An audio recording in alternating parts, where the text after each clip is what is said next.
Hello ನಮಸ್ತೆ. ಇವತ್ತು ತಟ್ಟೆ ಇಡ್ಲಿ ಶೇಂಗಾ ಬೀಜ ಚಟ್ನಿ ಮಾಡೋಣ. ಎಣ್ಣೆ ಕಾಯಿಚ್ಚಿಟ್ಕೊಂಡು ಅದಕ್ಕೆ ಸ್ವಲ್ಪ ಶೇಂಗಾ ಬೀಜ ಹಾಕೊಂಡು ಸ್ವಲ್ಪ ಕೆಂಪುಗಾಗೋ ಥರ ಹುರ್ಕೋಬೇಕು. ಸ್ವಲ್ಪ ಲೈಟ್ ಗೋಲ್ಡ್ ಕಲರ್ ಬರೋ ತನಕ ಫ್ರೈ ಮಾಡ್ಕೊಳ್ಳಿ. ಈಗ ಇದಕ್ಕೆ ಒಣಗಿದ ಮೆಣಸಿನ್ಕಾಯಿ ಹಾಕೋಬೇಕು. ನಿಮ್ಗೆ ಎಷ್ಟು ಬೇಕು ಅಷ್ಟು, ಬಟ್ ಅದರಲ್ಲಿ ನೀವು ಎಷ್ಟೇ ಖಾರದ ಹಾಕ್ಕೊಂಡ್ರು ಬಟ್ ಒಂದು 2-3 ಬ್ಯಾಡಗಿ ಮೆಣಸಿನ್ಕಾಯಿ ಹಾಕ್ಕೊಳ್ಳಿ, ಚೆನ್ನಾಗಿರುತ್ತೆ. ಆಮೇಲೆ ಒಂದು ಸ್ವಲ್ಪ ಬೆಳ್ಳುಳ್ಳಿ, ಆಮೇಲೆ ಒಂದು ಈರುಳ್ಳಿ ಆಯಿತಾ. ನಾನು ಒಂದು ಈರುಳ್ಳಿ ಕಟ್ ಮಾಡ್ಕೊಂಡಿದ್ದೀನಿ. ಒಂದು ಈರುಳ್ಳಿ ಹಾಕ್ಕೊಂಡು ಸ್ವಲ್ಪ ಫ್ರೈ ಮಾಡ್ಕೊಳ್ಳಿ. ಚೆನ್ನಾಗಿರುತ್ತೆ ಇದು ಇಡ್ಲಿಗೆ ಮಾತ್ರ.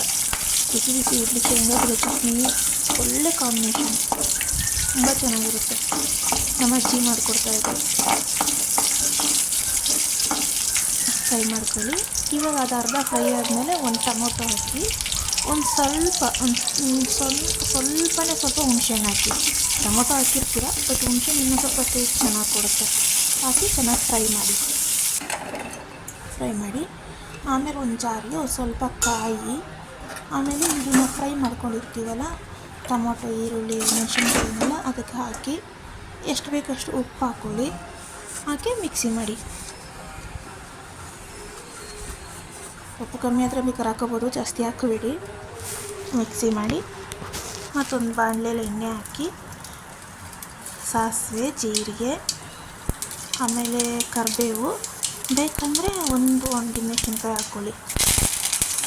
ಮೆಣಸಿನ್ಕಾಯಿ ಹಾಕ್ಕೊಂಡು ಚಟ್ನಿ ಹಾಕಿ ಒಗ್ಗರಣೆ ಹಾಕಿ. ಚಟ್ನಿಗೆ ಅದು ಒಗ್ಗರಣೆ ಹಾಕಿರುತ್ತೆ ಅಷ್ಟೇ ಅಂತ. ಇದು ಚಟ್ನಿ ರೆಡಿ. ತುಂಬ ಚೆನ್ನಾಗಿರುತ್ತೆ. ಬಿಸಿ ಅನ್ನಕ್ಕಂತೂ ಒಳ್ಳೆ ಕಾಂಬಿನೇಷನ್. ದೋಸೆ, ಇಡ್ಲಿ, ಬಿಸಿ ಅನ್ನ, ರಾಗಿ ಮುದ್ದೆಗಂತೂ ಇನ್ನೂ ಚೆನ್ನಾಗಿರುತ್ತೆ. ಆಮೇಲೆ ಒಂದು ಪಾತ್ರೆ ನೀರು ಇಡ್ತೀನಿ. ಈ ಥರ ಪಾತ್ರೆ ಇರಬೇಕು. ಆಮೇಲೆ ಬಟ್ಟೆನ ಸ್ವಲ್ಪ ವೆಟ್ ಮಾಡಿಕೊಂಡು ಸುತ್ತ ಕಟ್ಟಿ ಅದಕ್ಕೊಂದು 3 ಸ್ಪೂನ್ ಅಷ್ಟು, 3-4 ಸ್ಪೂನ್, ನಿಮಗೆ ಗೊತ್ತಾಗುತ್ತೆ ಎಷ್ಟು ಬೇಕು ಅಂತ ಅಷ್ಟು. ಅದಕ್ಕೆ ಇಡ್ಲಿ ಹಿಟ್ಟಾಕಿ ನೀಟಾಗಿ ಮೆತ್ತಗೆ ಸ್ವಲ್ಪ ಅಗಲ ಮಾಡಿ. ತುಂಬ ಚೆನ್ನಾಗಿ ಬರುತ್ತೆ ಈ ಇಡ್ಲಿ ಮಾತ್ರ. ತುಂಬ ಸಾಫ್ಟಾಗಿ ಬರುತ್ತೆ. ನಾವು ಪಾತ್ರೆಯಲ್ಲಿ ಬೇಯಿಸೋಕ್ಕಿಂತ, ಇಡ್ಲಿ ಕುಕ್ಕರಲ್ಲಿ ಬೇಯಿಸೋದಕ್ಕಿಂತ ಇದರಲ್ಲಿ ತುಂಬ ಚೆನ್ನಾಗಿ ಬರುತ್ತೆ. ಬಟ್ ಅಂದರೆ ಒಂದು ಆದಮೇಲೆ ಒಂದು ಮಾಡ್ಕೋಬೇಕು. ಅದೇನೆ ಇಡ್ಲಿ ಪಾತ್ರೆಯಲ್ಲಿ ಅಂದರೆ ಒಟ್ಟಿಗೆ ಇಟ್ಬಿಡ್ಬೋದಲ್ಲ, ಹಾಗಾಗಿ.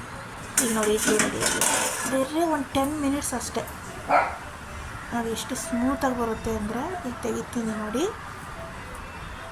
ಬಿಸಿ ಬಿಸಿ ತಿನ್ನೋಕ್ಕೆ ಚೆನ್ನಾಗಿರುತ್ತೆ. ಅದೇ ಒಂದು ತಿನ್ನೋದ್ರೊಳಗೆ ಇನ್ನೊಂದು ಉಯ್ಕೊಂಡ್ವಿ ಅಂದರೆ ಈ ತಿನ್ನೋದ್ರೊಳಗೆ ಅದು ಅಲ್ಲಿ 2ನೇ ಸಲಕ್ಕೆ ಹಾಕಿಟ್ಟಿರೋದನ್ನ ರೆಡಿಯಾಗಿರುತ್ತೆ. ಮತ್ತೆ ಎತ್ಕೊಂಡು ತಿನ್ಬೋದು. ಬಿಸಿ ಬಿಸಿ ಇರಬೇಕು. ತಟ್ಟೆ ಇಡ್ಲಿ ರೆಡಿ.